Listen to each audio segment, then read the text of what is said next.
Pass பிஓசில என்ன அதை பத்தி டீடைல்ஸ் சொல்றீங்களா? பிஓசி அப்படிங்கிறது நம்ம பாயிண்ட் ஆஃப் கண்ட்ரோல். எந்த இடத்துல மேக்ஸிமம் வால்யூம் நடந்திருக்கு அப்படிங்கறத நமக்கு வந்து பிஓசி காட்டும். ஒரு எக்ஸாம்பிளோட சொல்றேன். புல்லிஷ் கேண்டில் சொல்றோம். ஆனா அந்த புல்லிஷ் கேண்டில்ல நம்ம சில இடத்துல அதிக வால்யூம் நடந்திருக்கும். இப்ப பாருங்க, இந்த மாதிரி நம்ம சார்ட்ல ஒரு லைன் கொடுத்திருப்போம், டாட் டாட் லைன். இந்த மாதிரி லைன் கொடுத்திருந்தா இது பிஓசி, இதுதான் பாயிண்ட் ஆஃப் கண்ட்ரோல்.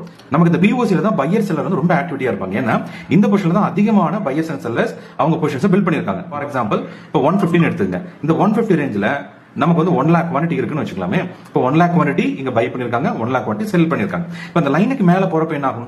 ஆட்டோமேட்டிக்கா செல்லருக்கு என்ன ஆகும்? அவங்களுக்கு வந்து மைனஸ் ஆகும், பையருக்கு ப்ராஃபிட் ஆகும். எக்ஸிட் பண்ணவே இல்லைன்னா இந்த பிரைஸ் மேல கண்டினியூ ஆயிட்டே இருக்கும். அப்போ இந்த பிஓசி லைன் எவ்வளவு இம்பார்ட்டன்ட் சொல்ல இந்த மாதிரி சார்ட் கொடுத்து நம்ம டாட் டாட் லைன்ஸ் கொடுத்துருக்கோம். நமக்கு வந்து ரெட் டாட்ஸ் இருந்ததுன்னா அது புட்டோட பிஓசி, இதே கிரீன் டாட் இருந்ததுன்னா காலோட பிஓசி. இப்போ 2750 நம்ம காலன் புட் ஆப்ஷன் 30 ரூபாய் கிராஸ் ஓவர் ஆயிட்டு மேல 75 வரைக்கும் போயிருக்கு. எஸ்டிஆர் லைன் 0க்கு மேலேயும் வந்துருச்சு. பிஓசியும் பிரேக் பண்ணி மேல போகுது. அப்போ இது ஒரு ஹெவி புல்லிஷ் மொமெண்டம். அப்ப இங்க நீங்க எடுத்திருந்தீங்கன்னா கூட அட்லீஸ்ட் நம்ம 75 ரேஞ்ச் எடுத்திருந்தாலும் மேல 138 வரைக்கும் அது மூவ்மெண்ட் இருக்கு. ஆப்ஷன் ஸ்டார்ல நமக்கு விவேக், பிஓசி அந்த மாதிரி எல்லா கம்பைன் ப்ரொஃபஷனல் இண்டிகேட்டர்ஸ் கொடுத்திருக்கோம். ட்ரேட் பண்ணக்கூடிய அனைத்து நபர்களுக்கும் இந்த இண்டிகேட்டர்ஸ் ரொம்ப பயனுள்ளதா இருக்கும். டிசம்பர் ஆஃபர் இன்னும் ஒரு நாள் தான் இருக்கு. optionstar.in அப்படிங்கிற வெப்சைட்ல நீங்க செக் பண்ணி பார்க்கலாம்.